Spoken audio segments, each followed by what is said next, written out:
আসসালামু আলাইকুম। কেমন আছেন সবাই? আলহামদুলিল্লাহ আমিও অনেক ভালো আছি। আজকে বাজারে গিয়ে একটা অসময়ের একটা জিনিস পেয়েছি, যেটা হচ্ছে আমড়া। কিছুদিন আগেই অবশ্য আমড়া ছিল, এখন বাজারে পাওয়া যায় না, খুব রেয়ার।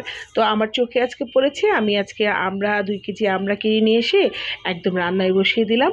আজকে একটু টক রান্না করব, আর সেটাই আপনাদের সঙ্গে শেয়ার করছি কিন্তু। তো যাই হোক, আমি কেটে বেছে একটু চিকন চিকন করে কেটেছি।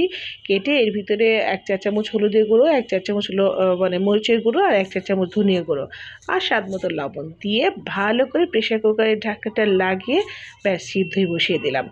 আর যখন সিদ্ধটা হয়ে গেছে, আচ্ছা আচ্ছা, সিদ্ধটা বসিয়ে দিয়ে আমি কিন্তু ৫-৬টার মতো সিটি দিয়েছি। একটু মানে খুব বাড়তি আমরা তো একটু সময় লেগেছে, একটু মানে সিটি বেশি দিলে ভালো হবে। হ্যাঁ, তো যাই হোক, খুব মিহি মানে ঘোটা দেবো না, একটু দানা দানাই রেখেছি।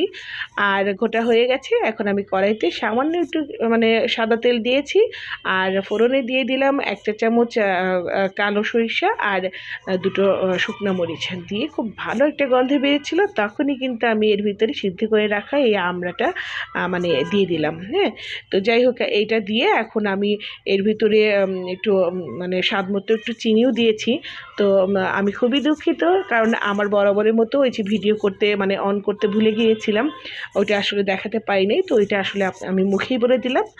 তো এইটা দিয়েই চিনিটা দেওয়ার পরে পানিটা টেনে এসেছে যখন, তখনই আমার টক রান্নাটা কিন্তু হয়ে গেছে। আর এই রেসিপিটা যদি আমার ভালো লেগে থাকে, তাহলে অবশ্যই লাইক কমেন্ট শেয়ার করবেন। এটা আমার নানির হাতের রেসিপি।